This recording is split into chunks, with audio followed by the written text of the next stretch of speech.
What is up, everybody? Welcome to episode 62, Rising Eagles and Spirals of the Sports Hour Plus with Miller and Watson. And we just have to say, first off, congrats. That's all we can say, right? Big old Let's go. congrats. They honestly, in my opinion, did the impossible. I kept saying I didn't think that they weren't going to win. I didn't think the Eagles. I didn't know if the Eagles were going to win. I did not expect them to win like that. So gigantic congrats to Kylan and his favorite team. Yeah, Kylan, how are you feeling? How was your weekend? What did you do for the game? Oh, it was great. It was great. I chilled, hung out with some friends. Watched it with my brother. It was a really exciting time. I was one of the few people in our industry. I was gonna save this, but since Morgan teed me up, I was one of the few people in our industry that called the thing. I still Morgan and Matt didn't believe me, but I told them massacre incoming. I told y'all last week if you want to watch the show, I said Jalen Hurts MVP. Was right about that. Top three now. Doesn't sound so crazy now, does it? No, Um, no, it doesn't. um, so yeah, the Eagles. I honestly, I think I called the score. I think what did I say? 40. I said You were close. I 42-20. don't remember exactly what it was, but you definitely were closer than. I think I said 42-20 or 40. I think I might have said 40-20, something like that. Y'all can go rewatch it, but it was a good game. The halftime show was great. Of course, we'll get into the halftime show and whether and depending on what segment of America you're from, I'm not even talking about along racial lines. At this point, we just talk about political lines if you watch social media. Um, we'll talk about that later. But yeah, it was a great game, obviously. Um, Good Super Bowl. We'll talk more about it. But yeah, other than that, the weekend was great. Happy Valentine's Day weekend and President's Day weekend to all of you people and couples. As a single dude, I hope to be there soon. But happy Valentine's Day. Obviously, Morgan's being a little humble here. Congrats to her. I know she's probably gonna get to this in her shout out series, but she won a conference championship, y'all, in dance. We Or as did. y'all We did. We were or the first team to win in almost 10 years from my high school. So my girls are super excited. And it's great for me. It feels really good when you do something new, like take the girls to nationals and then they come home and prove that going to something like that was worth it. So I'm really excited. I'm really happy for them. And we have states in a few weeks and uh, you know, we'll see what happens there, but hoping that we do really well there too. So we're excited and I'm really proud of them. And they crushed it this weekend. So lots of congratulations. winners. Thank you. Lots of winners on this show. Make Now, sure do to you guys? follow. I've been meaning that before we get to the social media stick, I've been meaning to ask y'all.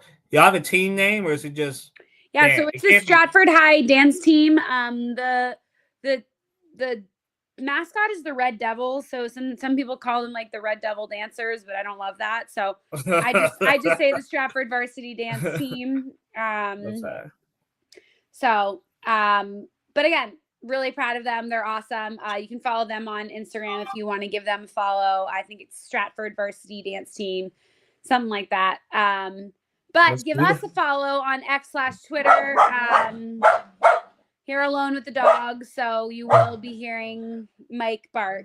Baxter's asleep, but Mike will be barking throughout the show. So give us a follow. I'm M_India_Miller.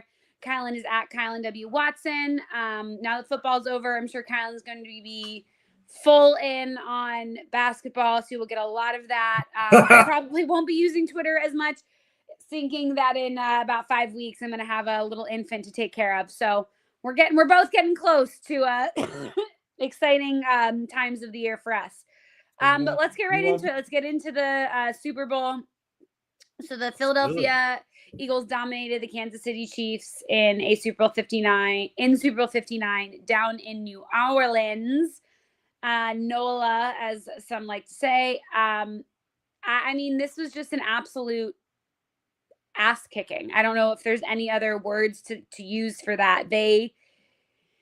The only thing that the Chiefs seemed to be able to do was shut down Saquon. It seemed like that was their entire game plan, was to shut down Saquon, and they didn't account for anything else on offense or defense. Patrick Mahomes could not get going. They found some strides in the second half, but I mean, not really, not much. It was interesting. It was not, but I mean, if you're not an Eagles fan, it was not the best Super Bowl. It was quite boring, I think, for the rest of us. You kind of felt like you knew it was going to happen after. Yeah, you had Kendrick if you wasn't an Eagles fan. You had Kendrick. And I'm going to talk about this actually later in my They Aren't Them. I have a whole thing on They Aren't Them for Fox, but what I found interesting, again, I'll talk about this later, but I'll mention it now as well, is that, you go into halftime and you were thinking, okay, like this would be the biggest Super Bowl comeback. It is Mahomes. Brady's calling the game, blah, blah, blah, whatever. Not once did they have Tom Brady or Gronk, who was on at the halftime show, mention what it's like to overcome that kind of deficit in the Super Bowl, which was just a major swing and a miss for them, because they have literally the only person ever to do it. And you have two people from that team on your broadcast, and neither one of them mentions it. So big swing and a miss for them there. But, there was, I think the major talking points for those of us that weren't Eagles fans were Kendrick, Brady, and the new score bug, I think, were the three things that non-Eagles fans were talking about. But I'm going to hand this over to Kylan, and he can tell us, what does this win mean about the Eagles? What does this mean? What is, reacting to the Super Bowl? He's getting ready. He's talking about the parade tomorrow. So how are we feeling? Oh, we're feeling great. I mean, I told y'all. I don't want to call myself this, but I've been Kai Stradamus this whole playoffs. I told Morgan before it started, I said it's feeling like 17-18, right? That first game felt like what happened with the Falcons, right? Eagles barely won. They won by the skin of their teeth, right? Barely beat they beat them, but just barely, right? I mean, the score was a lot closer than it was. It wasn't a complete domination. Then they take care. Then they take care of the Commanders. I'm sorry to your hometown, Morgan, but they take care of the Commanders. 55 points. I tell Morgan before that, it's kind of feeling like what happened with the Vikings. Some of y'all weren't feeling that, but the result remained the same, right? Like it's like I texted Morgan and told Morgan and Matt last week, like revenge is a powerful thing, man. To quote Kendrick's ops from Canada, Drake, man, they were looking for revenge all 2025 playoffs, and that's exactly what happened. Revenge is a powerful motivator. We finally saw Jalen Hurts crack a smile. Now, it took towards the end of the game, but my man was acting like a serial killer out there. Like it felt like I hate horror movies. I think Morgan and I have talked about this. I don't think she likes them either. I like them. Dan doesn't, so we never watch them. Okay, never mind. She does like them, so this will be great to her little serial killer heart right here. It felt like what happened, when Jason or Michael Myers is on your screen and you hear the music, they start prowling around like a shark, right? And the Kansas City Chiefs was that unfortunate little girl, wasn't a little girl, but that teenager that got destroyed with the camping with the bed. I know I'm speaking to Morgan's little heart right here by talking about that scene that I personally don't like, because I don't know how you sleeping in a sleeping bag and don't see that coming. But whatever, I'm going to suspend my disbelief because that's not what this is about. So that's kind of what happened to the Chiefs defense, and you kind of saw it. Now the NFL Films released the mic'd up version of the thing, right? The Chiefs were just basically like history. And you saw the Eagles just basically being like, we about to put some B2A, right? Those that don't know what that is, don't ask. They're about to put some B2A up in here. That's exactly what they did. Humbled the Chiefs. Morgan said it, right? Morgan said, I guess the game plan was stop Saquon and make Jalen beat you. So I don't know what the Chiefs saw all season. Maybe this is a result of not playing the Eagles since last year in the regular season and forgetting. But I've been saying this is the last Super Bowl, and it was apparent last season too. Jalen Hurts is Steve Spagnuolo's kryptonite. That's what he is. Like, Jalen Hurts literally sees Steve Spagnuolo's defense, licks his lips, and destroys it. That's what he did. Like, that's what he does. And, obviously, when you have Saquon Barkley, obviously you're going to sell out.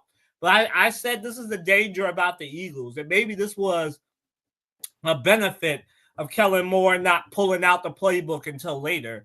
But, the passing game was up and down, but it showed up when it mattered. 200 yards.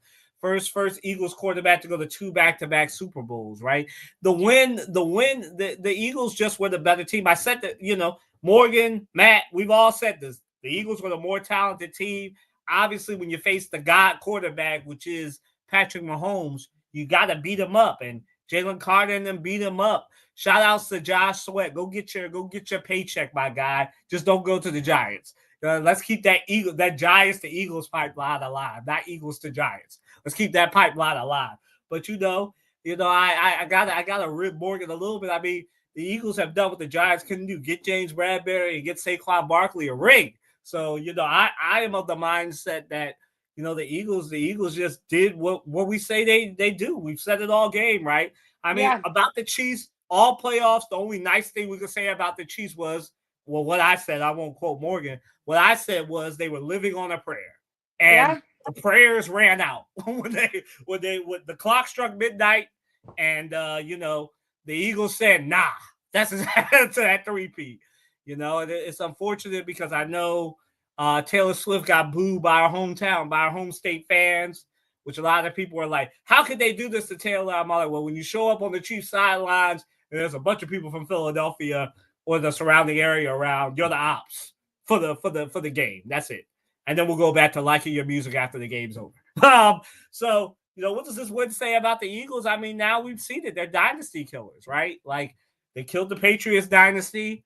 Now they done killed the Chiefs dynasty. It's like Saquon said, he's here for the next 3 more years. Like, a dynasty could be forming in Philly, man. I didn't think I would see 2 championships in my lifetime for the Philadelphia Eagles. So that's house money right now. I mean, the Eagles are a dominant team.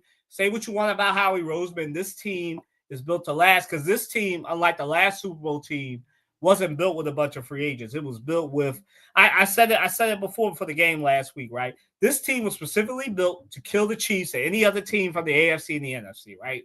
You've got Jalen Carter. If he's not getting signed now, I mean, he's still on his rookie deal his second year, but he'll be signed either by next year. He'll get his. You won't have to worry about that. It won't even get to the franchise tag. The Eagles will sign him. Jordan Davis will get a new contract. It was built through the draft. Obviously, some of it was added with Saquon Barkley, got added in there. Zach Bond got added in. He'll be re-signed. He's not going anywhere, I don't think. But I just think the Eagles are, we'll get to this in a minute, but I think the Eagles are a rising dynasty, right? I think the Eagles are a rising dynasty. I think that they are the class of the NFL and the class of the NFC. I don't think the Lions could have withstood this if they made it past the Commanders.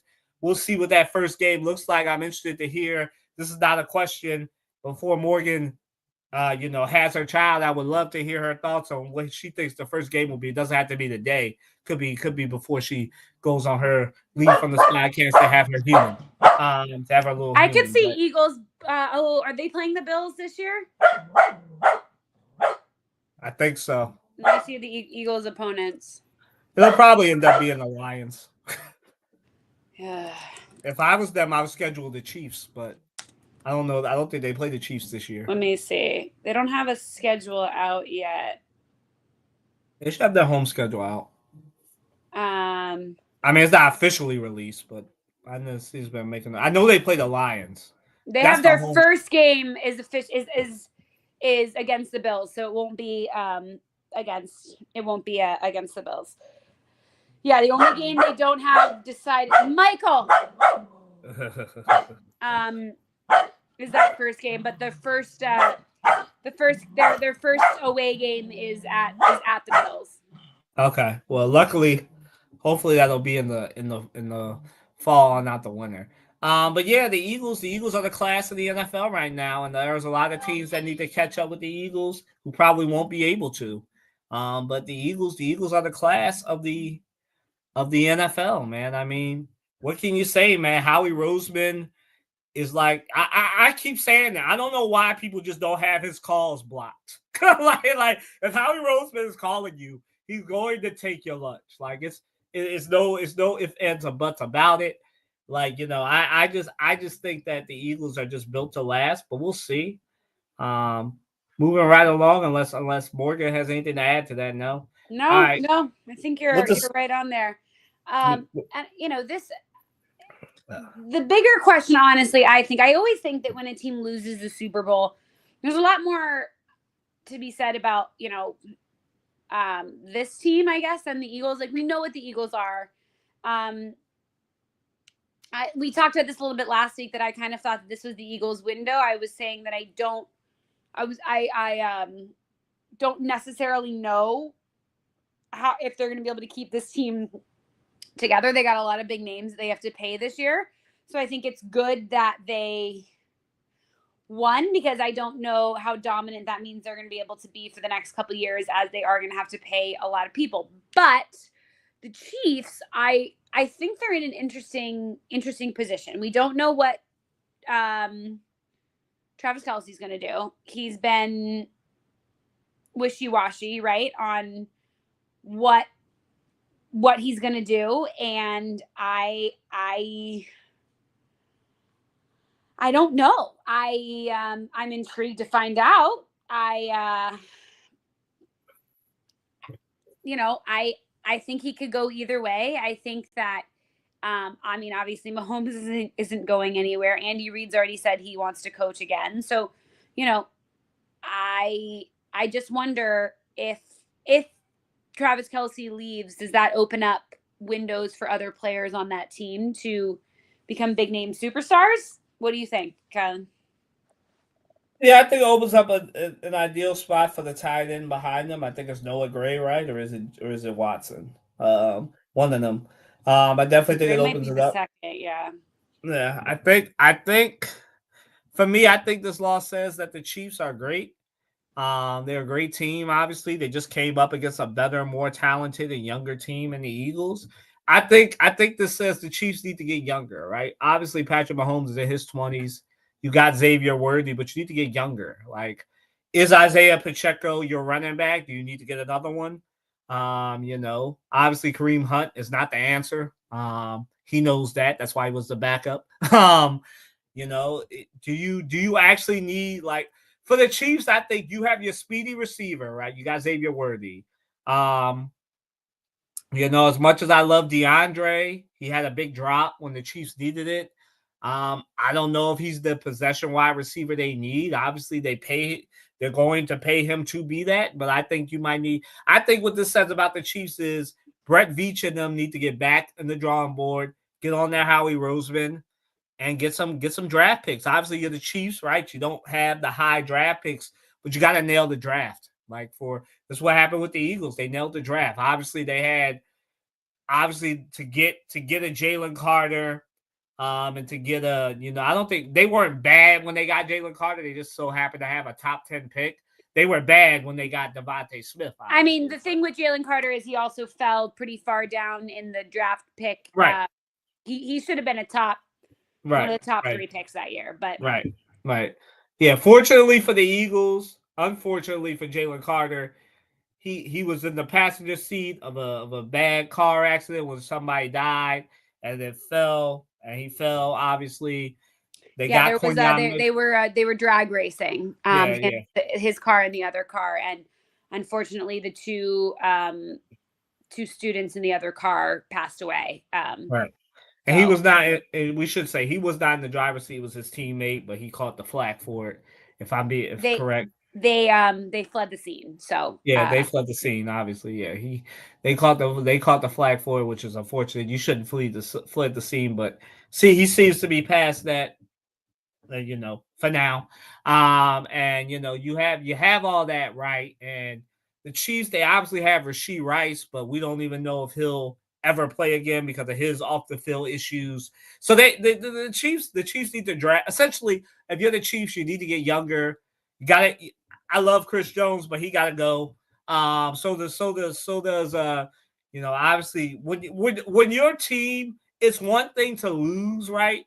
But it's another thing to lose the way they lost, right? They got bullied, right? They got shown that they're not the bigger bully as the Philadelphia Eagles, right? You know, you got to get younger. You know, that's what it is. They quit. I mean, we all saw it in live television. Like we saw it after the second touchdown, right? They quit. It was over. I was telling my dad, my people, I was texting Morgan. Everybody was like, no, he's gonna come back. And I'm like, well, not Morgan. But everybody else was like, I was like, it's over. They let the specter of Mahomes scare them. I'm like, that the comeback could only happen if the Eagles defensive line got sick, you know, midway through. And I don't mean like Beyonce, I sneezed on the beat and the beat got sick. I don't mean that in the lyric. I don't mean that. I mean like actually sick. Like if they got like a flu or something and they put the Eagles third string out there, that was the only way the Chiefs were coming back. Right. So like Jalen Carter ain't going nowhere. Jordan Davis isn't going anywhere. Right. You know, so if you're the Chiefs, you got to get younger. You got to get those draft picks. You got to figure out what you're going to do with Rashee Rice. And if he's not coming back, get rid of him. You know, you just got to you got to get younger. That's what this law says about the Chiefs. They got to get younger. They got to get better. Throw that overconfidence away, especially against an NFC team that was arguably the best team. It had been the best team basically since November, right? Late October, November. There was no question. The Eagles were the better team. I know people were confused. They thought it was the Lions and the Chiefs. Clearly, we know now it was the Eagles, right? So, like, you know, I'm of the mindset that when you get destroyed like that, right, you can't go the way the Broncos did, which is lose it and never get back.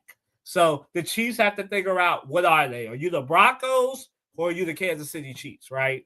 Are you going to build around Mahomes? You know, if I'm the Chiefs, right, and I love Travis, but if I'm the Chiefs, this is Travis last year. Like, you can't keep being held hostage by this because it's preventing you from getting the weapons that you need. You got to get rid of Rashee Rice. You got to go get younger. Xavier Worthy deserves a counterpart who could actually stay on the field. So does DeAndre Hunter. DeAndre Hunter deserves somebody who's going to stay on the field. Now, fortunately for the Chiefs, they'll be able to get rid of Juju Smith-Schuster, so that'll help them out on the receiving end too. You know, I'm just of the mindset that the Chiefs need to get younger. And you know, that's just the overall thing. The Chiefs need to get younger and deeper. Morgan, you got anything to add? Yeah, I think that's going to be the biggest thing for them this year. They're definitely going to have to do some trades. They're going to have to be inventive in the draft, and you know, they have relied pretty heavily on some older wide receivers, and while that it works great for the locker room and, you know, vets that have been to places before, I think you're right. I think they need to get some speed, some young blood in that locker room. Yeah. So I mean, this kind of is an obvious but question, but were the Chiefs overconfident heading to the Super Bowl? Morgan? You know, I don't necessarily know if they were overconfident. I think they may have focused on the wrong things and preparing for the Super Bowl. But we've said this all along, that they were a worse team than they were last year or the year before. They were not blowing teams away this year. They were winning by missed field goals or a blocked punt, or they were winning last second, you know. And I think that the Eagles were just a better team. And I think the Eagles got hot at the right time. I think there's a lot of things that contributed to it. I would never say that a team coached by Andy Reid would come in overconfident for anything. I don't think that was it. I think now maybe I think you could say that some of the players, it felt routine, maybe because it's the third year in the row them being there. I don't think overconfident is the right word, but I do think maybe it wasn't as big of a deal to some of them because they had been there the last 3 years, you know? Yeah, I can understand. I think they were a little bit overconfident just because, I mean, you can kind of tell that in the game plan, right?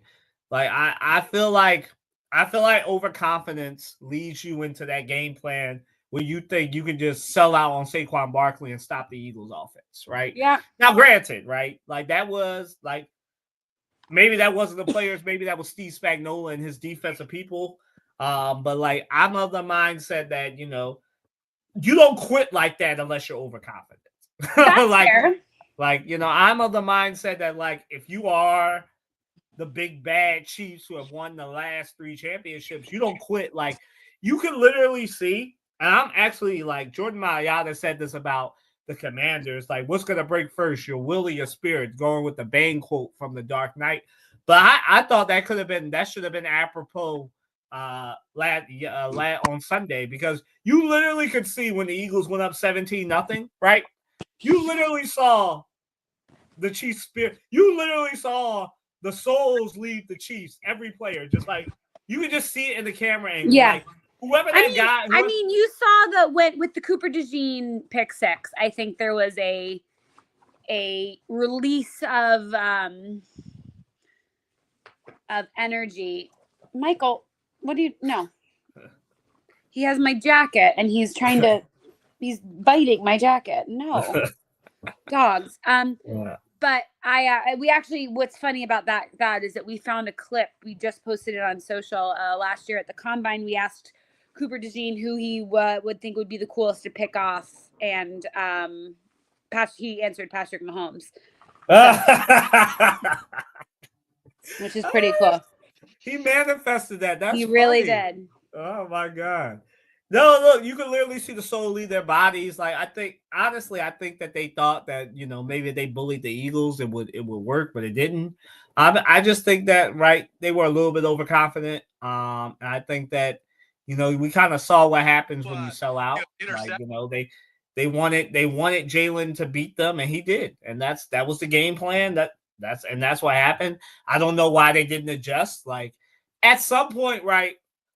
If I was them, I would just let the Eagles run on you, because like the first half, it was like I said, what I called it, right? I said AJ Brown would have 1 touchdown, Devontae Smith would have 1 touchdown, and it would be a Dallas Goedert showcase. And that's exactly what it was. Like, because the Eagles, I said the Chiefs can be had over the middle. They don't really have good linebackers who can cover a tight end. And that's exactly what happened. So if I was Spags, right, and I haven't won as many championships as he won, nor have I lost as many championships as he lost, but I would have said, all right, guys, we're going back to playing zone defense. We're going to leave the run alone. Saquon beats us, right? That's what I would have done, right? I wouldn't have kept going with loading the box, because it left them vulnerable for that deep pass that wound up being the dagger. I mean, the dagger was really 10-0 for real. Like, but the dagger that all y'all thought was the dagger was that deep ball to Devontae. But like, I'm of the mindset that that's what it was to me. The Chiefs came in a little bit arrogant, a little bit overconfident. Whatever word you want to use, that's what they were. And the game plan, the defensive game plan shows me that, right?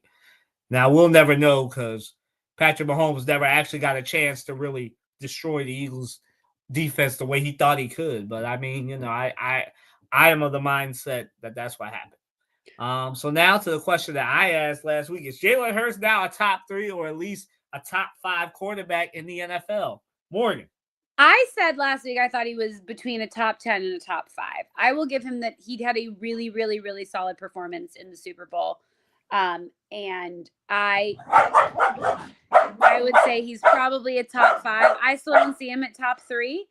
I just still have Patrick Mahomes, Josh Allen, and Joe Burrow up there, and I don't have anybody topping them off. I know that you don't. I have Lamar and Justin Herbert and Jalen Hurts kind of all in there in the 3, 4, or 4, 5, 6 range. So, and I might give Jalen Hurts the edge over Justin Herbert, because he has really not been able to do. He's a great quarterback, but he really hasn't been able to do much. So I'll give you that. I know that Kylan doesn't agree with me, but that's okay, and that's what makes this fun. But I think that he quieted. I don't think he silenced, but I think he quieted a lot of the people who were I guess judging, or I don't want to say the haters, because Doubters. they're gonna be, the doubters probably is better. The haters are always gonna hate, and that's fine, and you're always gonna have haters and whatever. But I think a lot of the people that were doubting his skills And I think you could say, I think we've said this a few times already, but I think that the Chiefs did kind of doubt him a little bit. And like they focused on Saquon and they shut Saquon down, and Hurts said, fine, I guess I have to do this now. And he did. Yeah, I am of the mindset that he's top three. And he's not 3 or 1, but he's 2. I feel like I can't put Joe Burrow, Josh Allen, as great as they are, over him. He's won a Super Bowl. He's one of what 6 quarterbacks that are active right now that have won a Super Bowl. I think it's 9. Might be as many as 9. I mean, he has as many championships as Aaron Rodgers or Russell Wilson. I am of the mindset that he's number 2. Josh Allen, Joe Burrow, Lamar, and them have to line up behind Jalen Hurts until they could actually, beat Patrick Mahomes when it matters. And only Joe Burrow can say that of those quarterbacks. I mean, he's the first quarterback, and this is a crazy stat, right? This is just the greatness of Patrick Mahomes and the Chiefs, right? I think this is a stat.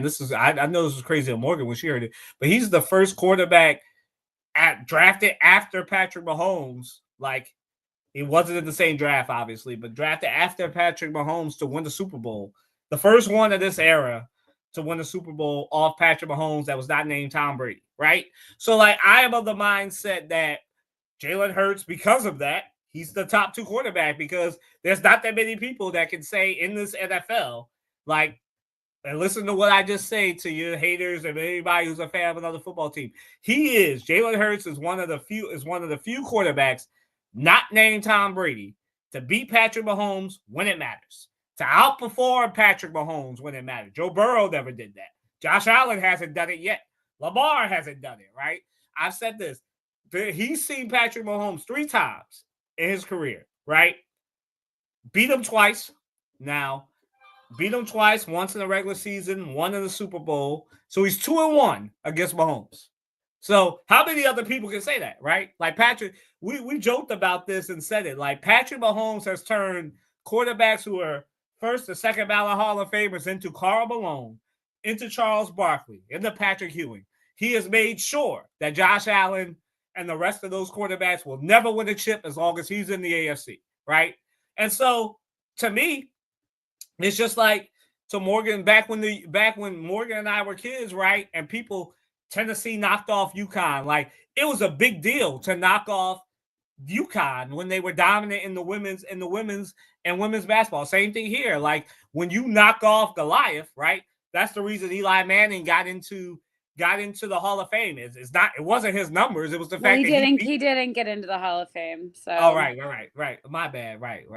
I don't want to talk about that. It was literally like the worst weekend ever for Giants fans. Just like, that's the reason why he's going to probably be a second ballot Hall of Famer, right? Yeah. He beat Tom Brady twice, right? Jalen Hurts, Ryan Clark was the first one to say this. You might not think Jalen Hurts is a top 5, top 4 quarterback or whatever, but he's got that record. He does not lose, right? He's beaten Patrick Mahomes 2 times now, right? Yeah. Every time he sees the Chiefs defense and Steve Spagnuolo, he cooks it. Like, it is what it is. That is a Hall of Famer right there. You are witnessing somebody who's about to be solidly in the top 3. And if your list is not Patrick Mahomes, Jalen Hurts, you want to put Josh Allen over there because you think Josh Allen is better talent-wise, fine. But if Jalen Hurts is not at least in your top 3, then what are you doing? Like, to me, you can't say, because this is what I hear all the time in football, and I'm not knocking Morgan because she hasn't said this, but you can't tell me that championships matter, and then you got Jalen Hurts as 5 or 6 over quarterbacks that have never beaten Mahomes when it matters if their name is not Joe Burrow. See, here's my only thing what I would say with that is that I also count MVPs as doing very good things. That's kind of why I have Josh Allen and Lamar mixed in there as well. Well, like I said, you didn't say championships matter, right? You haven't said that. That's fair. All right, so we are going to move on. I feel like we kind of talked about this next topic for what's next for the Chiefs. So let's move right into are the Eagles the next dynasty? So I think we're probably going to have different answers on this. I think that the Eagles have a lot of really, really, really, really good players, but my worry is, can they keep them all? That is my worry. My worry is people are going to start wanting money. Are they going to be? I just feel like they have to be at the top of the cap right now, right? Like they have to be. And are they going to be able to keep all of these players? And they're lucky that a few of their stars are still on like rookie contracts. But once Jalen Carter, Cooper DeJean,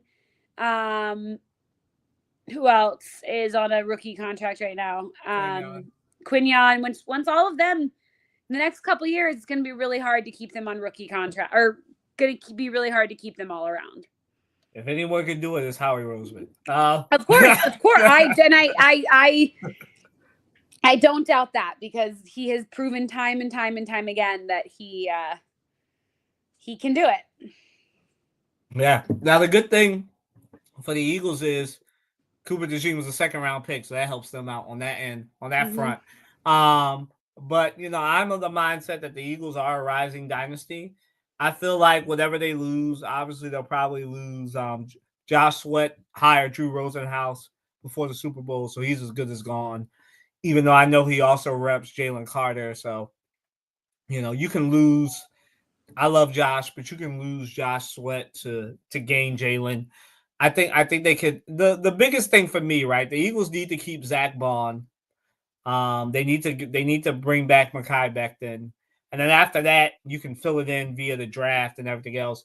The long snapper, Rick Lovato, is also a free agent, but how many long snappers really aren't in that high of a market? That's no knock on him. It's just that long snappers, that's all they do is snap the ball and make a lot of money. So, I'm of the mindset that he'll be back.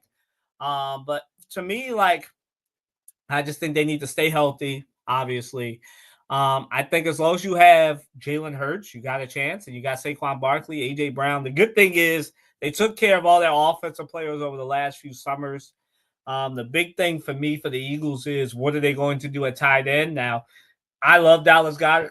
He just turned 30, and Morgan and I knows what happens when you're an Eagles player and you turn 30, how he looks to replace you. So I would imagine that the Eagles, although I would love for them to get the guy from Penn State, I highly doubt they'll be able to get him, because they won't be in the top unless somebody goes really stupid and the Eagles trade like a James Bradbury and somebody else for the pick. I doubt the Eagles will be able to get him. Morgan knows I covered all Penn State players, especially if they're really, really good. So I would love for that to happen, but obviously that can't happen. And I think the Eagles might prefer Abdul Carter, because it seems like he's doing everything he can to get drafted to the Eagles, but obviously that won't happen. But I'm of the mindset that the Eagles, as long as Howie Rose would stick to what he's been doing, drafting SEC players and drafting the best players available, they'll be fine. I mean, Deebo Samuel wants to trade. We didn't even talk about that. Like, Deebo Samuel wants to trade.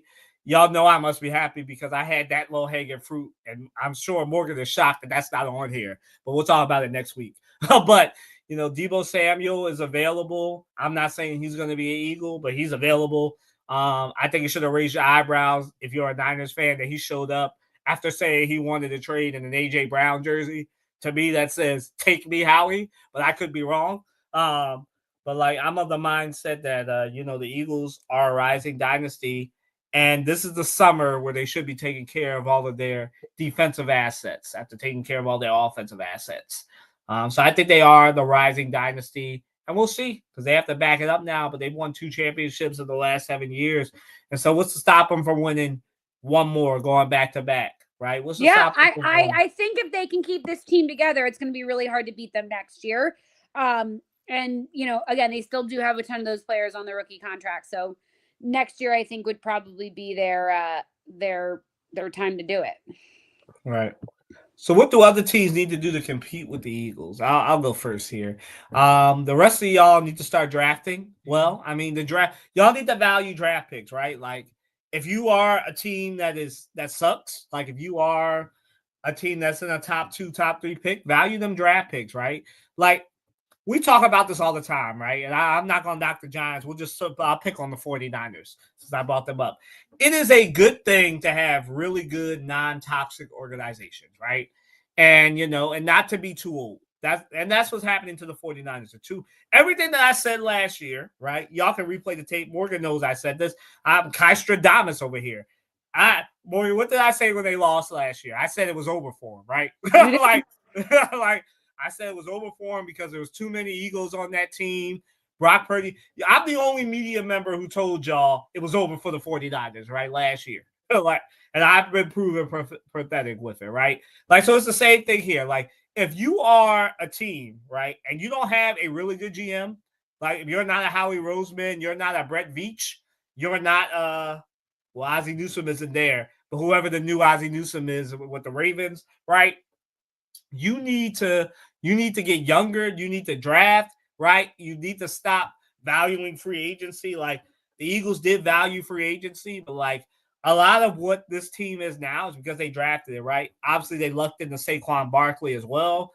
Lucked into Darius to trading. Well, even Darius Slay was a trade with the Lions, right? So like everything was either, if you look at the Eagles, right, it was either they drafted it, they traded for it, and they happened to luck into it for free agency, right? So you need to value the draft. Like the Panthers, they did not value the draft, right?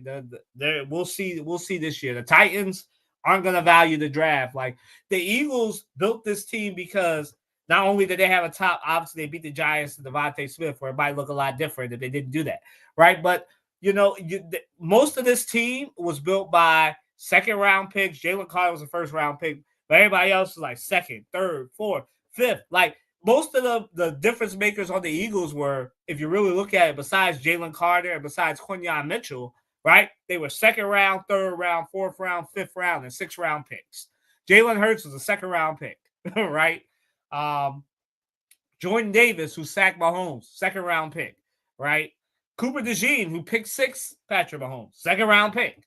Quinyon Mitchell, who was step for step with Xavier Worthy. Xavier was probably very confused because of AFC secondary. The one thing about the defensive in the AFC is they're old and they can't keep up with Xavier Worthy. He was probably very surprised that there was a 21-year-old keeping up with him, right? So, like, Patrick Mahomes was very surprised, right? And that's the thing, right? The Eagles, like I said, they have a shutdown corner. They had Darius Slay. Like, the Eagles were so good in their secondary, James Bradberry didn't even need to play this season, right? So, like, this man got the ultimate participation award because he gets a ring. And I'm not knocking James Bradberry. It takes a lot to recover, come back, and basically have the team. I'm sure the conversation would a lot more politically correct than I'm about to say, but basically have the team say, dog, we don't need you. Stay on the sidelines and recover. And I'm sure because he has an ego, right? He's a former shutdown corner with the Giants. He played some really good minutes for the Eagles, obviously, throughout this year. I mean, throughout last year and the last Super Bowl. But I'm sure it hurt him. I'm sure it hurt Avonte Maddox to know that Cooper DeJean had replaced him. But he came up big on that fourth down, right? I'm sure it hurt. I'm sure it hurt Bradberry. I'm sure it hurt Avonte Maddox. But that's the thing, right? You have to draft Avonte Maddox, second round pick too. Like you have to draft, and that's what I think. What do other teams need to do? Other than have a Howie Roseman, you need to value that draft. You need to get younger. You need to have those hard conversations. You need to tell the Trent Williams and the Travis Kelce's of the world, even though they're great, that it's time to go. like you have to have those. It took the Jets way too long, and we'll get to them to get rid of Aaron Rodgers. I was saying get rid of Aaron Rodgers last year, right? And now they're just coming to it. So like some of y'all need to stop holding on to your nostalgia acts and get. When it's time, it's time. The one thing Howie Roseman should tell you, when it was time, as much as it pained me when he got rid of Donovan McNabb, he did it, right? As much as I said we didn't have this podcast yet, but as much as I said he was an idiot for trading Carson Wentz, he looks like a genius right now, right? Turn that into A.J. Brown, Devontae Smith, and a bunch of other things, and obviously Jalen Hurts. Like, I mean, what can you say? Like that's what they need to do to keep up with the Eagles. Get younger and value draft picks. And actually let those players, because I think this is important for me to say. I don't think this is emphasized enough in national and NFL media, right? They're not kids, but let these young adults grow into the players that they're going to become. You have to have patience. I know I jokingly say, and I'm for real, Morgan knows this, the NFL stands for not for long, right? Because nothing is for long in the NFL. So, like, I'm of the mindset that you need to let these players grow into the players that they need to be. That's Will Levis's problem. He's in a bad organization. and they're not letting him grow, right? So like you need to let these players grow. They come in 19, 20, 21, 22. I know I didn't have it all together when I was 21, 22. I just got out of college, and I don't have millions of people atting me about how I'm ruining their parlays because I didn't get a touchdown, right? So that can ruin you, like, you know. So that's what I'm saying. Like, let these players grow. Morgan? Yeah, I think that that's such a good point what you said at the end there about, you know, people understanding the like the Super Bowl was Cooper DeJean's 22nd birthday. Like, imagine yourself on your 22nd birthday. When I was still in college, on my 22nd birthday, I was a senior in college, and I actually don't remember my 22nd birthday. And I think, you know, that's probably says all that you need to say about how mature I was on my 22nd birthday. And, you know, I think that what do other teams need to do to compete? I think that the long story short is they need to get a GM as good as Howie Roseman. And I think that that's there's not many of them around. So moving on to kind of the other big topic of the Super Bowl, the halftime show. So I'll start, and then Kylan, you can go. So I love Kendrick. Hold on. Mustard. All right, go ahead. I love Kendrick. I love his music. But I wish he'd played more of his hits rather than his newer stuff. He did a lot of stuff off of his new album. I think he was also, so there's a few things. For those of you that don't know much about Kendrick does what he wants. Kendrick does what Kendrick wants. He doesn't listen to the big music industry reps, which is why I think a lot of people love him. Now, flip side of that, he, I think, was probably I don't even know how to say this. He got picked to do the Super Bowl in the prime of, like, the absolute top peak prime of his career. Most people, when they're doing the Super Bowl, they've already had their prime, and they're maybe coming down off of their prime a little bit. They're a little bit older or whatever. You know, I mean, you can, you know, like Rihanna, Beyonce, like, they're never really going to be out of their prime, probably for another 10, 15, 20 years, but they weren't like winning every single award that year when they won it, whatever. So Kendrick does get put in a little bit of a weird situation where he's winning awards for the music that he's playing, but they're not the hits that everybody knows, right? Like, I'm a Kendrick Lamar fan, and I only knew 3 of the songs that he played. And I understand every single side of it. I come from a entertainment background. So first thing that we're going to talk about, and first thing that we're going to say before we move on, is that not every halftime show is for every person. It's not meant for every person. And it's not, so like, if you didn't like rap before the halftime show, you weren't going to like it after. You weren't going to like it during the show. And so that halftime show maybe wasn't for you. Like, it's going to be whenever they do a big country music halftime show, half the country's going to hate it because half the country doesn't like country music or doesn't appreciate country music. Now, there's a large you know, I think that rap is different, I think, sometimes, because it is harder to understand, it's harder to hear. And I loved the cinematography, the messages, the subliminal messages. But I pick up on that stuff, right? Like, I am an artist, and I was watching it with a lot of older people who, many of them did not know really who Kendrick was beforehand. And they're like, it was fine. Like, I was a little bored. And I was like, yeah, but you didn't know Kendrick. You don't really like rap. So you were going to think it was like that. I liked the choreography. I thought the dancing was incredible. I liked the messages behind it, the subliminal messages. I liked the Uncle Sam stuff. I thought that was super, super ingenious. I thought that was really well done. I mean, nobody is more petty than Kendrick Lamar when he looked straight at the camera and smiled and said, "Say Drake."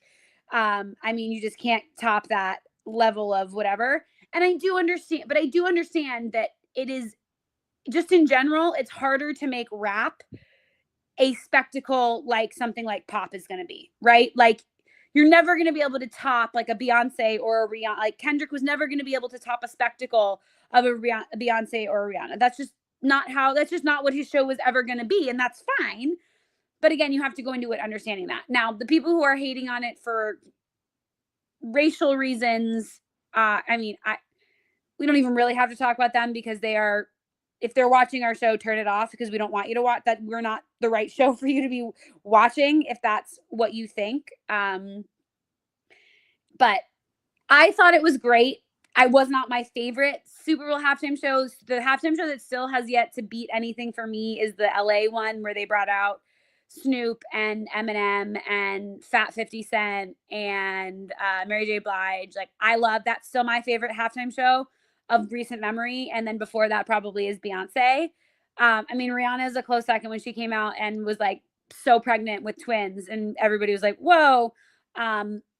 You know, and again, I'm still, my little 16-year-old self is still waiting for a Taylor Swift halftime show. But I thought it was great, and I thought it was super him and super Kendrick. And I think if you didn't know him, maybe you could say that it wasn't your favorite. But I will say that my mother, who hates rap, hates when I put it on. I love rap. Dan's not a big rap fan, but I love rap. I had to fight to put rap in our wedding playlist, but my mom was like, well, Morgan, I have to go read about this Kendrick Drake drama now. And I was like, okay, Mom. Like, I was like, it's very hard to follow. So good luck. And she was like, there's some things that seem quite crazy and there's some accusations. And I was like, yeah, it gets pretty deep, pretty dark, pretty fast. So enjoy that. But Kylan, what do you think? I mean, as a Kendrick fan, I loved it. You know, I've seen him. I've been lucky enough to see him in concert. Ironically, in DC, when I lived there, when he was, it would never be this way now. But I got to bring this up because this was a concert. It was a Kanye West. It was a Yeezus tour concert. So I saw it at Capitol. It's not Capital One anymore, but the Capital One Arena at that point. And Wale was out there because obviously it's in DC, so you got to have Wale, right? But you know, I'm of the mindset that it was a great concert. I loved it. It's definitely probably at least in my top 5 of halftime shows that I've seen. Obviously, I love the Beyonce one, love the Usher one because Morgan knows I love me some Ludacris. So that's all she heard last year. I was like, I like Usher, but I want to see Ludacris. So that's what I wanted to see. I know. I've seen Luda. So was very happy to see Ludacris at the concert last year. But I love Kendrick. I love Kendrick. You know, he did a lot of his more recent hits. Yeah, you know, I would have loved to see like Humble and DNA were in there. Those are two of my favorites. That whole album, I could probably recite it, but I wish if you just played everything from that album, I would have been happy. But yeah, I know that's not how it works. Yeah, the only thing that I would have loved to see, I was mad he didn't do Money Trees, but again, that's like if you're a super Kendrick stan, you were probably mad because he didn't do the hits that you wanted from To Pimp a Butterfly, from the other stuff before that. And that's what Morgan's saying, right? He didn't do enough from the old. He didn't do old Kendrick. He did more new Kendrick, right? And which is fair. He just won Grammys for this new stuff. Like that's totally fair. I totally understand that. But as somebody who like loves his old stuff, you know. Yeah. I mean, I was mad he didn't do you know, Pyros and Crips all got, but I understand that he was on fire. I was thinking Taylor was gonna come out. I was thinking he was gonna do. I would have loved to hear Bad Blood with Taylor coming out. Yeah, like I was thinking Bad Blood was gonna come, and I was like waiting for it. Yeah, but I loved it. I love the messaging. I love having Samuel L. Jackson there to do that. We'll see how long this stays on the internet. Those of you that remember his Grammy performance, which was too much, that they scrubbed that. But you know, I'm of the mindset that this was great. Love the subliminal. Love the fact that he had some PlayStation inspiration. So I love that we're twinning in that. I love. I thought it was Squid Games at first. I'd never played PlayStation. I was like, Squid Games, okay. And then it was like, no, it's PlayStation. I was like, okay. Most people thought it was Squid Game, but I knew from me and my brother were like PlayStation as soon as we saw Triangle, X Squared, Circle. But yeah, so I loved it. I was kind of surprised he didn't do Dodger Blue.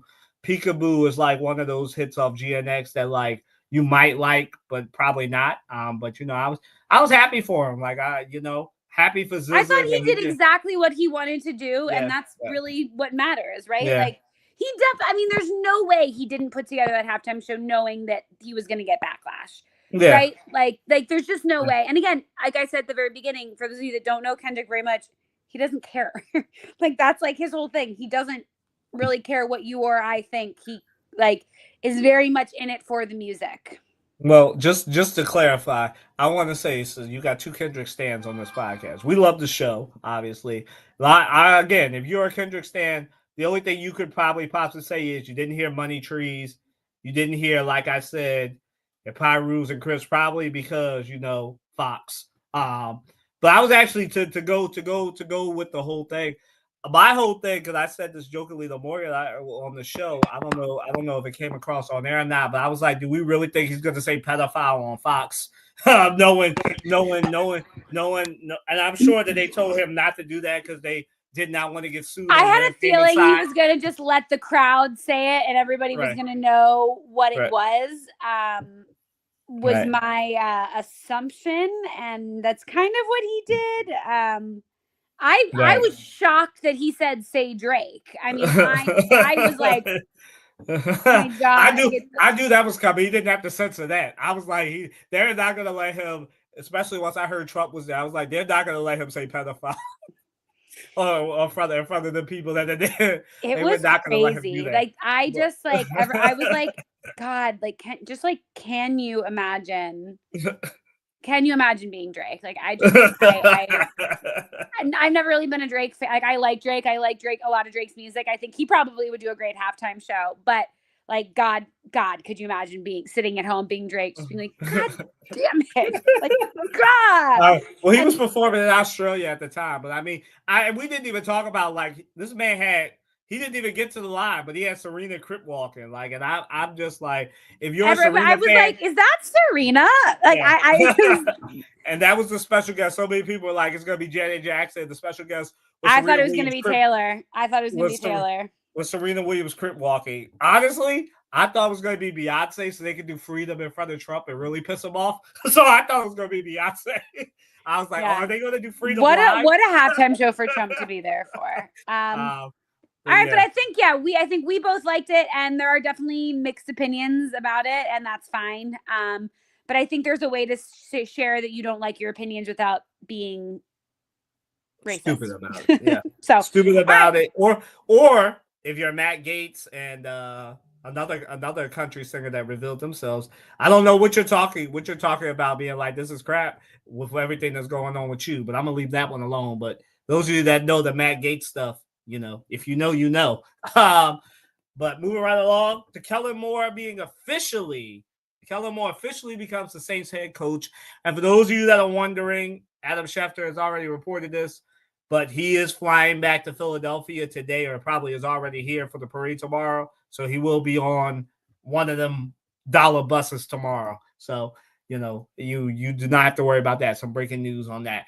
But Kellen Moore officially becomes the Saints head coach. Our reaction to this, I personally think that job is a bad job, but Kellen Moore saw what happened to Bobby Slovic. Help me out. Is it Slovic or Slovic? Something like that. I think it's Slovic, but I don't. Yeah.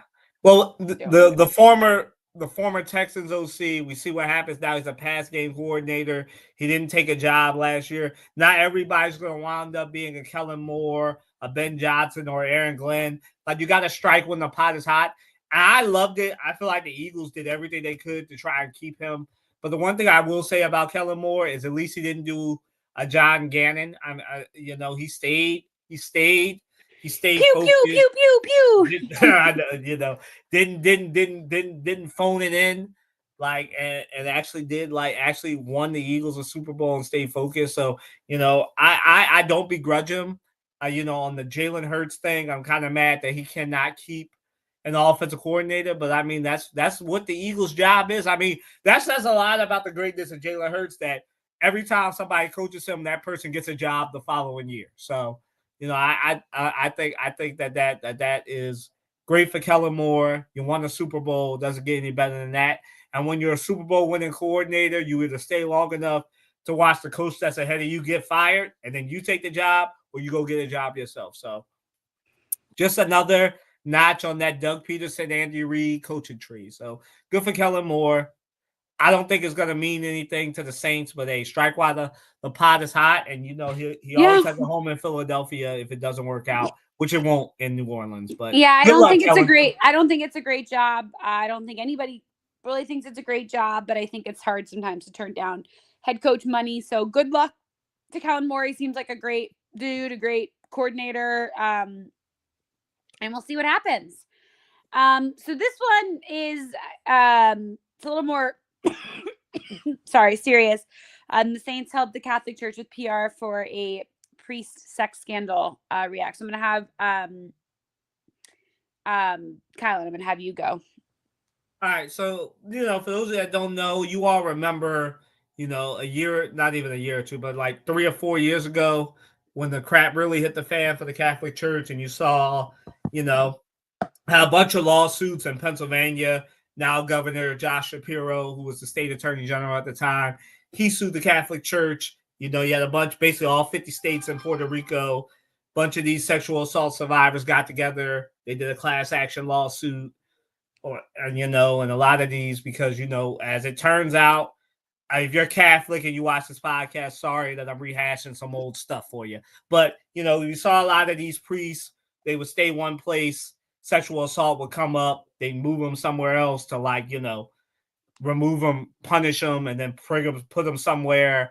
And so this happened a lot. And so what we found out is that, the big new thing to the story, because a lot of y'all probably like, oh, shocker, priest raped some kids. But obviously, I'm not trying to make light of it, but I know some of y'all are probably like, yeah, we know, as far as the Catholic Church. But the new thing around this is that the Saints ownership and had some of the PR people help the Catholic Church with PR against these victims and stuff, which is kind of crazy to me, because I'm like, what does an NFL team in New Orleans have to do with the Catholic Church? And then I thought about, obviously, the father Benson is no longer here, but the Benson family, I believe, are Catholic. So but I don't understand why you would do that. Like, unless they ask you to do it, I don't know why you would do that unprompted. Now, there is such a thing as being so dedicated to the church that you do this, but I don't understand why you put these people in that situation, especially if they weren't Catholic. Obviously, they're going to do what you want them to do because you're their boss. But it was kind of crazy to me that they would do this, and they were actually close to being my they're not them, because I don't understand why they were wasting time doing that when they could have been doing something else. I mean, it's the Saints, so at that particular time they were just recovering from Bounty Gate and all the other stuff. So I don't know why you would waste a PR team on this, but it's kind of crazy, and I think it just says a lot about when an owner has other interests, what happens. I just think the Saints should just stay out of this. Let the Catholic Church pay its own PR system to do this stuff, because I'm sure they have PR people to do this. So I was just really confused.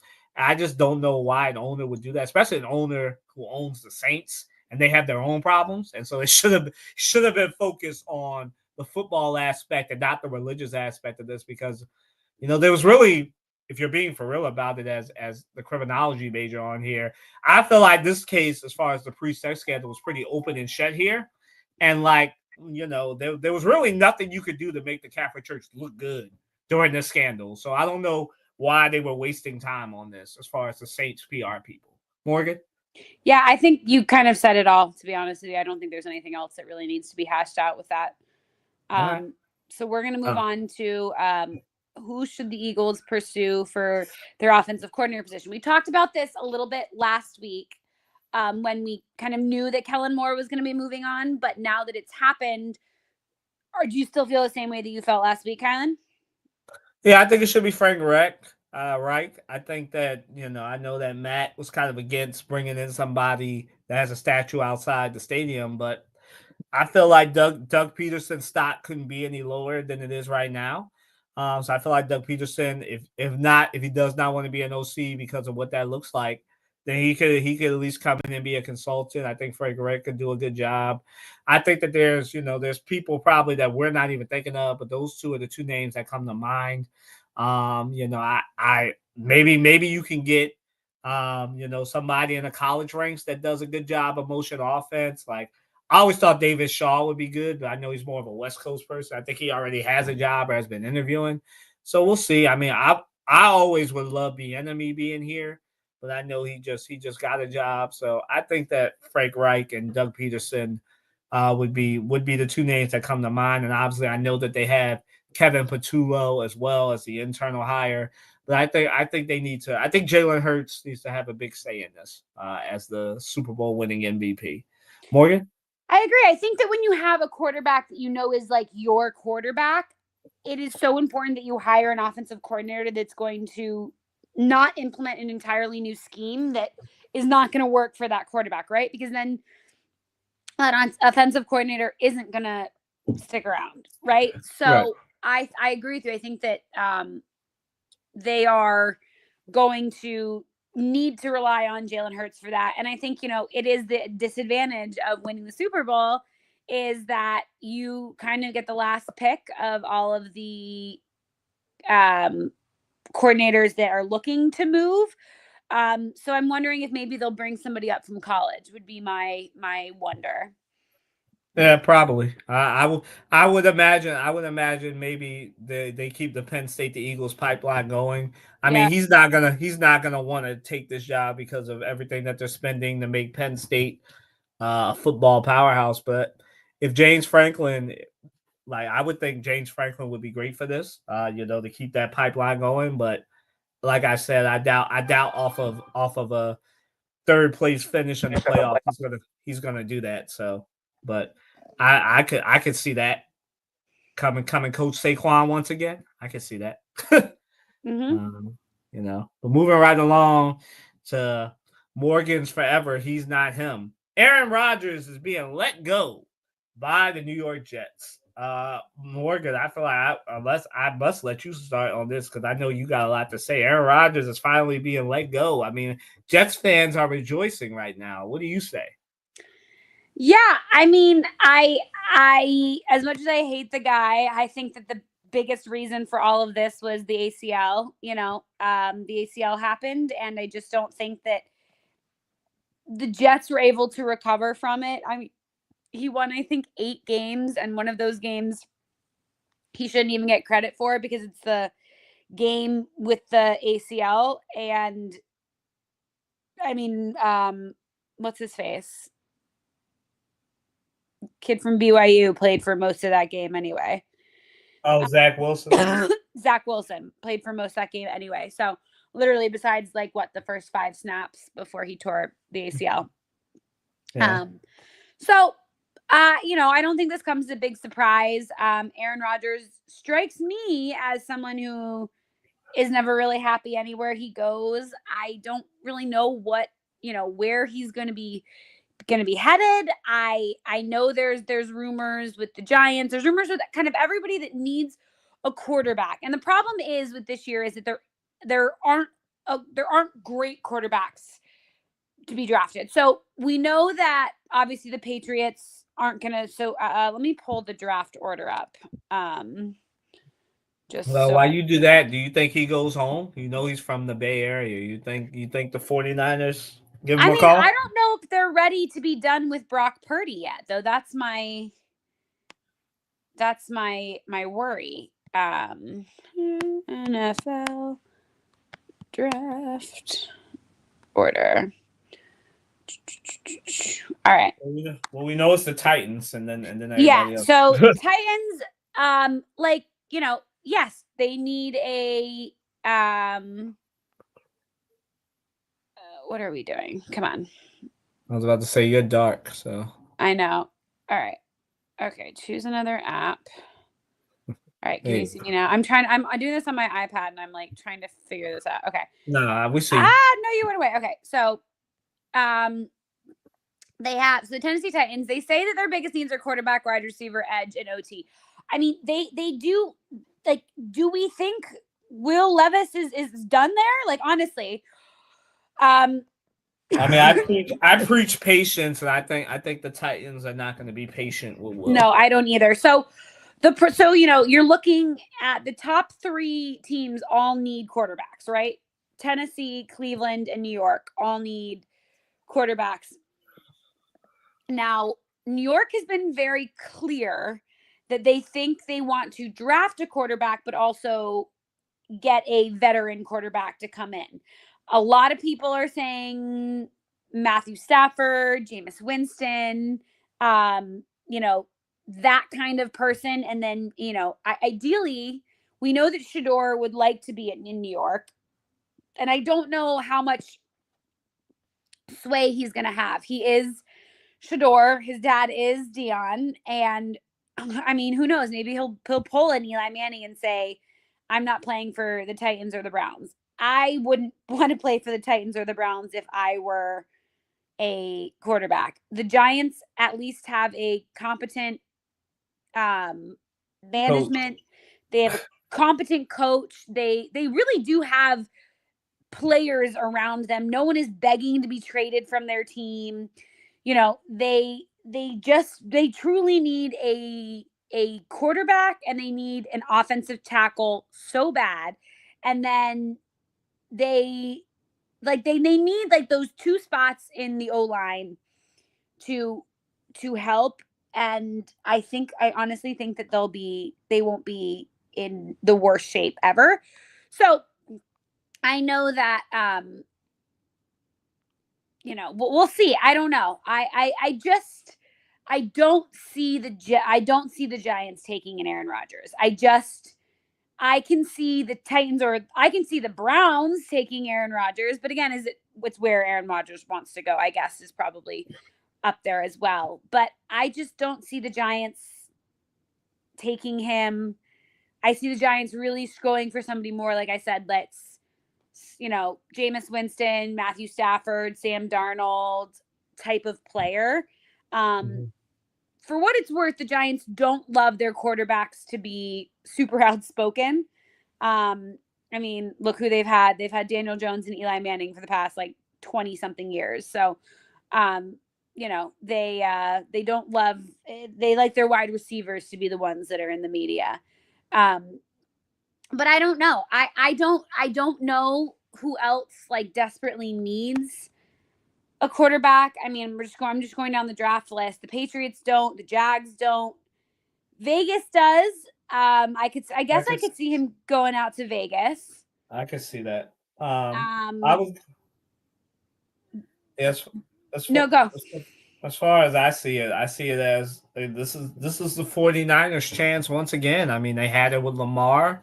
I feel like the 49ers need to try this. The Steelers, I feel like, are low key. I don't think that if they can't get Russell, which I think they'll get Russell Wilson to stay, but if they strike out with Russell Wilson and/or Justin Fields, I expect them to make a call. I know that I think who was it? One of their secondary members at Penn State said, not Penn State, at Pittsburgh. That's the Steelers said. Keep his behind. He said something else. Keep his behind in the retirement home. So I think there's already the set in the ranks about him coming there. And I think that's Aaron Rodgers' problem, right? A lot of people don't want the drama that he brings. A lot of teams don't want to see him on Pat McAfee, chopping it up with Pat, giving away secrets, or trying to or not taking any responsibility of anything. Right. Yeah. Or trying to maneuver to get a job in the current administration or whatever he's trying to do. So, I'm of the mindset that Aaron Rodgers has alienated himself from a lot of his football colleagues. I really feel sorry for the wide receiver who they traded from, Devontae, who they traded from the Raiders to come to the Jets with him. And now, he's just going to be in New York, and Aaron's going to go wherever he goes. If he might retire. I doubt it, but he might retire. I think he has way too much pride to retire being cut. You know what I mean? Yeah, I know what you mean. But yeah, I kind of think it's the 49ers or bust for him just because, I mean, he could always go to Atlanta. I mean, the Falcons, the glitz and glamour there. He probably fit right in there. So you never know. But, now I think about it's probably either Atlanta or San Fran are probably the two more likely options, for him. But my reaction to this is a year too late. Like I feel like he should have been cut last year.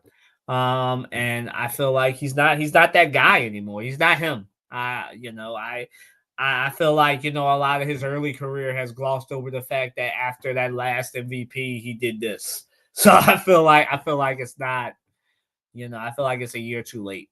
But moving right along, unless more guys anything to add to our basketball segment here.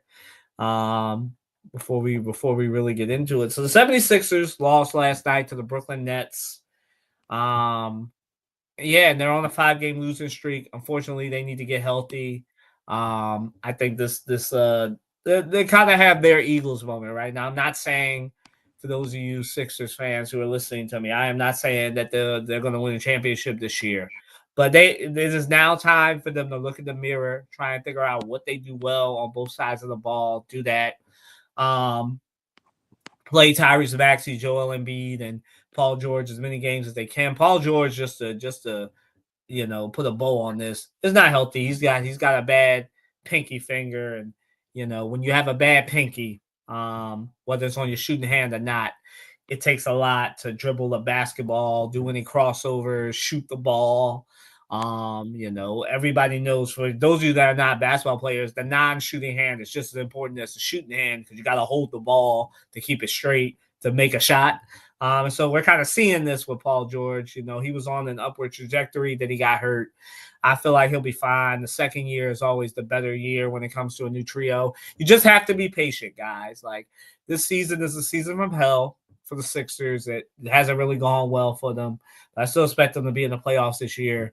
I think that they're once they get healthy, they'll make some noise. They made some great trades. Quentin Grimes is a player, but I just think you got to weather the storm now, and you got a week to figure it out, and then you face the Celtics next Thursday. So, that is what it is, and then so we'll know where the Sixers are in the next 5 to 10 games after this All-Star break.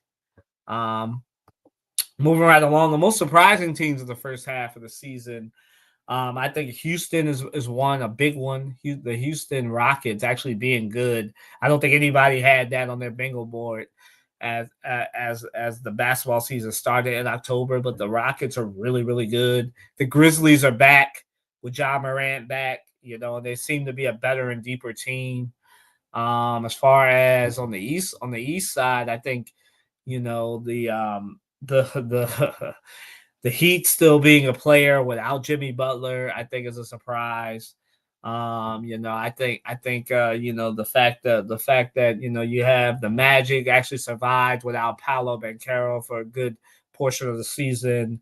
But I just think you have a lot going on more in the West than the East. The East is a lot more wide open than the West, and so I feel like OKC is the team. No one's going to beat OKC. Cleveland actually being the best team this year. I don't think anybody had that on their bingo board either. But I think the Thunder weathering that storm without Chet Holmgren, and actually now that Chet's back, you'll see them be actually, and they're even more dominant now that Chet Holmgren's back. So we'll see what happens on that. What needs to happen for the team to have a second half turnaround? Oh, this is oops, I skipped one. This is the Sixers question. So what needs to happen for the team to have a second half turnaround is they need to get healthy, like I said. They need to continue to come together as a team. Like I said, they've had some trades now. And those players seem to be really good. They have. I think Quentin Grimes needs to be inserted into the starting lineup, and Kelly Oubre needs to come off the bench. I know that's a controversial one.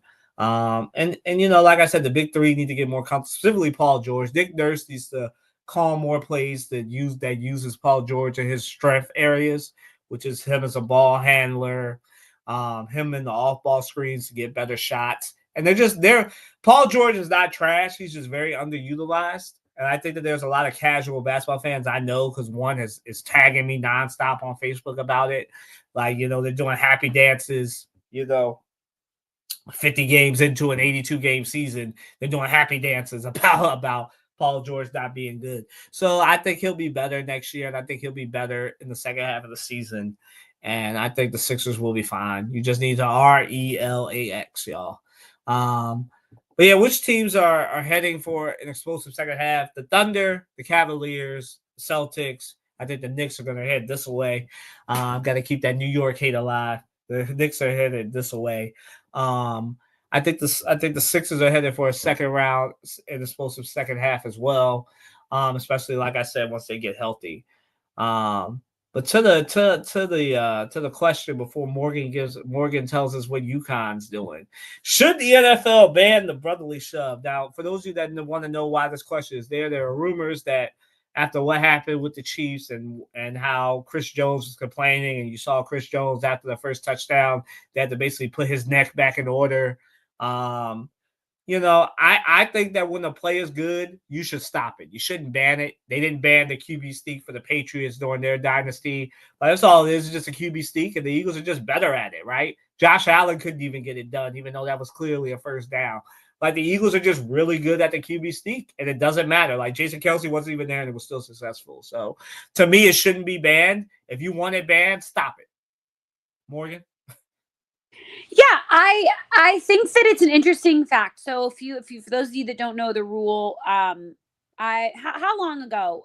5-10 years ago, you weren't allowed to push your players, quarterback to gain yards. They changed that rule, and then the brotherly shove, the tush push, all the words you want to use for it, have come about. Now, the argument between it is that the Eagles have figured it out and other teams just can't do it. You saw the Bills try and do it how many times against the Chiefs, and it just did not work. So I understand Eagles fans being like, well, why? We can do this. That's like saying you can't throw a pass over 70 yards because your quarterback can't throw 70 yards and mine can. So I I get that. Now, the other side of it is that so many players have gotten hurt during it, and not just Eagles players, but players that are trying to defend it on the other side. And that's where I understand it, is that if you are trying to defend it and you have to defend it because you know it's coming, but there's such a high risk of injury for the other team, that's where I understand, okay, I can see, like the nose tackle on the other side is like, God damn it, whenever that happens, because it's so dangerous for them, for their knees, for their fingers, for all that. Like, pretty much you just know you're going to have like 15 bodies piled on top of you. So that is where I understand the idea of maybe wanting to ban it. So, but I understand both sides of it. What do you think about that? Like that being the reasoning behind it? I mean, there's always a health risk. It's just a QB sneak. Are you? Yeah, but it is different. It is different than the QB sneak. For that to happen, right, you would then have to ban all QB sneaks. So, I mean, you can't just ban the brotherly shove like the QB. All it is a QB sneak, right? It's just the only difference is instead of the quarterback just diving ahead, he's getting pushed. But it's the same. It's a QB sneak. I feel like, obviously there's health risks and everything. It's football. But, like, I feel like you don't need to overcorrect things. We're seeing that with the kickoff and how boring the kickoffs are still. So, like, I'm of the mindset that it's the NFL. If you don't like it, stop it. Like, I am of the mindset that even though it's a health, some teams got a health concern, no one has gotten it. They do it in college football. No one gets hurt. They do it in the NFL. Some people get hurt, but it's not like it's a big thing. No one's got like devastatingly injured yet. Like most times, it just for real. Most times, as we saw against Washington, it just causes a bunch of false starts. Like sometimes they don't even get to play off. So like, my thing is, if you're an opposing team and you don't want it to happen, then just get a false start. Yeah.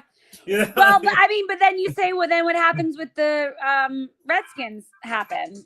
Yeah. Yeah. So, at worst, that's what happens. So yeah, that's where I'm at with it. That's where Morgan is with it. You want to give us a UConn update? Yeah. Great game on Tuesday. Liam McNeely is fully back. He is an absolute monster. If you didn't see the game, he scored 31 points or 36 points. Um 9 rebounds, something crazy, something old. Only 3 players have ever done it. It's him, KD, and Steph Curry. Only 3 rookies that have ever done it. So, incredible performance by him against Creighton. They needed the win desperately. They are not ranked right now, which I thought was kind of crap. I don't know. I think you play. I was very surprised about that. You play a St. John team and you keep it like it's back and forth till the end of the game, and you get knocked out. I just thought that was a little bit crazy. Where you're playing another top 25 team, and right. that's ranked, I don't know, 10 spots better than you. I was surprised that they dropped completely out, but UConn is what UConn is, and they're gonna, wouldn't say they're a bubble team, but they have got to keep winning to be dangerous secure and making the playoffs. It's one. They are truly, in my opinion, one of those teams that can beat anybody, but also could probably lose to almost anybody as well. I'm not a big ref complainer, but there was a point in the game in the second half where UConn had 8 fouls and Creighton had 0 fouls. I don't know. I believe that was close to 5 minutes left in the game, actually. And I just don't know how you play defense by accidentally committing a foul in 15 minutes. I just don't know if that's ever heard of. So, a little frustrating at points for UConn fans, but huge win for them.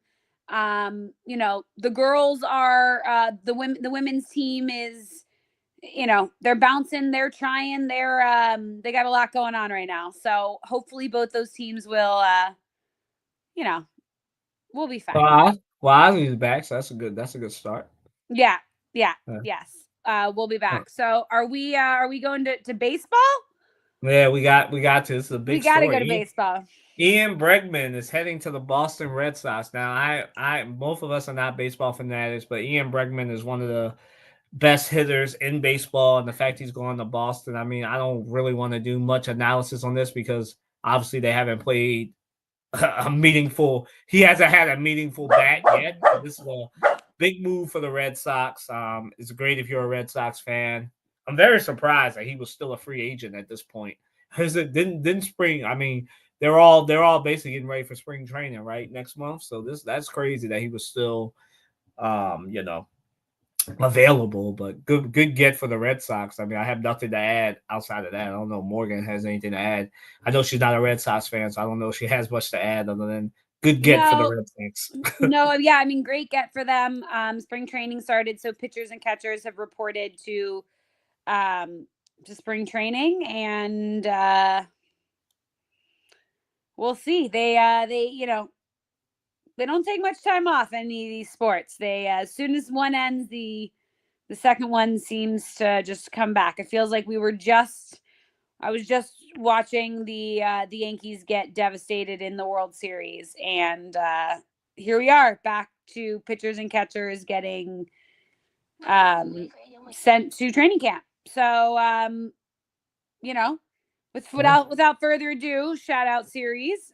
Yeah, but take that for all the people who complain to both of us that we don't do baseball enough. There you go. There you go. Yeah. Yeah. It's hard when both our teams are. I guess the Phillies aren't that bad, but the Nats are just terrible. I mean, we'll do the news when it's important. Fair. It's The a play. long season. Yeah. Baseball is a long season. So Yeah. shout out segment. Kind of we touched on it earlier, but shout out to my dance team for just absolutely crushing it. And then shout out to my mother and my mother-in-law who've planned a beautiful baby shower for me this weekend. I have no idea what to literally Expect. no idea what to expect. It's Valentine's Day themed. And I don't know what to expect. So I'm excited. It's kind of fun to go into something with zero idea of what to expect. Our house is overflowing with pink baby clothes and gifts, which is just so sweet. So our friends and family are really spoiling us. We're definitely feeling the first of all of our friends and family to have a baby. I think everyone is getting very excited to buy stuff. Dan the other day was like, "It's so pink," and I was like, "Well, it's a girl, Dan." We've gotten some really cute JMU stuff for her. So pink. Yeah, she has, all of her sports teams are already picked out. She doesn't have any choices. So, she has Giants onesie, UConn onesies, JMU onesies. I'm sure we will be, she's arriving right in time for the Capitals to hit the NFL or the Stanley Cup playoffs. So we'll have to get her a Capitals little sweater as well. And then baseball is going to be, she'll probably end up being a Yankees fan, which will hurt my heart, but I get it. She's going to grow up in New England. If I can take hockey, Dan can take baseball. So, but we're excited. It's getting close. Yeah, it's gonna be crazy. Far as for me, shouts out to the Philadelphia Eagles for winning their second Super Bowl in 7 years. City really needed it, after the plane crash about 2 weeks ago. So it's a good event. Parade will be tomorrow. We'll see how that goes. Very exciting times for Philadelphia right now, so that's good. And obviously they have this year with the World Cup and everything as well. So yeah. Shouts out to the Eagles. Shouts out to after what happened on Sunday, the first responders for dealing with all that, because I know it got a little crazy. People still in trucks, having pillow fights, doing a lot. But shouts out to those Eagles fans. I don't know if Morgan saw the video. They had a Eagles fan that was handicapped. I don't want to say handicapped, but was in a wheelchair. And they lifted him up and did like a crowd surf so he could experience that. So shouts out to the Eagles, the sensitive and common sense Eagles fans that just had fun on Broad Street and didn't destroy or do anything wrong. Like for some reason, still a light pole with the signal still on it. So shouts out to those guys and girls. So he's not him, she's not her, and they aren't them. You want me to go first or you? I can start. So my there and them, like I said, I touched on it a little bit at the very, very beginning is, and I hate doing this, and I know that it's unprofessional, but I have a strong opinion on it. So the Fox broadcast for the Super Bowl, I thought they did a wonderful job for the most part, but there were two things that bothered me to no end that I still cannot stop talking about. One, we talked about at the beginning, is that Tom Brady, who is struggling in the booth. I thought he had actually been improving over the year, and I thought he took kind of a tumble backwards in the Super Bowl. I'm sure he was nervous. But you have an asset where there's one person on this earth who has had an insane comeback like he did against Atlanta on the Patriots as a quarterback, being talked about as the greatest quarterback of all time, being talked about as a dynasty, all of these things that are comparable to what Patrick Mahomes is right now. Patrick Mahomes was down bad at half. Now, I'm not saying they were going to come back. I am absolutely not saying they were going to come back, but you had the opportunity to ask and have Tom talk about what it feels like. What is that locker room like at halftime? What does Patrick Mahomes have to say to his receivers? What does Chris Jones have to say to that defense? He is one of the few people that have a unique perspective on this, and they just didn't utilize that at all. And I thought that was such a swing and a miss. I was intrigued. I don't love Tom Brady on the broadcast, but I was like, what does it feel like? What happened in that locker room when you guys made that comeback? I want to know. And we didn't get to hear it. Second was the score bug. It was bad. And I know that people are like, man, don't focus. It was bad. It was really bad. It looked like a kindergartner made it. Everything was too far apart. It was way too big. Nothing was connected. I cannot believe how many people that had to have gone through for that to get checked and put out there on national television. I was listening to Pardon My Take, a Barstool podcast, and they made a really good point. They said, take one like random fan, like literally just like walk into a stadium and take one random fan and be like, does this look good? And they'd be like, that is the weirdest thing I've ever seen. No. And I know that a lot of times new score bugs get critiqued, but like not like this. Not that it was honestly distracting almost the whole game. So those are my kind of they aren't thems. I don't really have any other major ones. Those just have bothered me all week. I'm going to say she is her to Erin Andrews, though. She looked so good. She is always so on top of her game. I love her. And shout out to her for doing God knows how many Super Bowls she's done now, but she always crushes it. All right. My day aren't them. We got two. One is for you Jalen Hurts haters and doubters. You look stupid now. I don't need to say anything else. Like, I just want to, I'm like Jalen, like, what are they, they'll find something, but what are they going to say now? Maybe they'll call him an offensive coordinator killer because all his offensive coordinators get hired somewhere else. But, so bad day for you Jalen Hurts doubters and haters. My other day aren't them. And it's it's unfortunate that I have to do this, but my other day aren't them. It's just way too many people in our industry when it comes to Jalen Hurts and Joel Embiid. It feels like there is too much of an agenda with it, right? Like somebody said Jalen Hurts has pretty privilege, and I'm like, what? So, I don't look at this because I don't swing that way, but he's. For the women, he's very attractive. I have plenty of friends who love Jalen Hurts because he's very attractive, even though he has a fiance. But that is what it is. Like how y'all gotta not have an agenda. So it sucks when I have to critique media people, whether they're actual journalists or majors or just former athletes. But it's unfortunate that so many people have agendas when it comes to their sports analysis. So just be better all around. So that's my they aren't thems.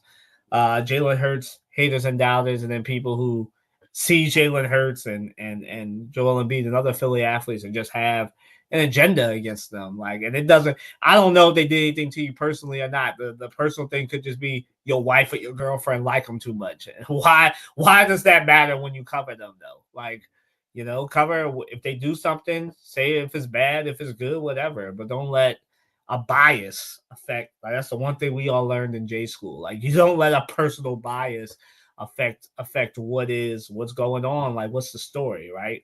I don't care that your wife finds Jalen Hurts attractive. Like, why is that affecting your coverage of him? Like, cover him fairly. That's all I ask. That's my day aren't them. So that does it for this show.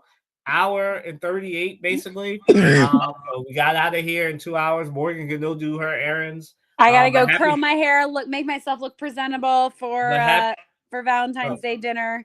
Okay, well, happy Valentine's Day weekend to you all. Morgan's got a dinner.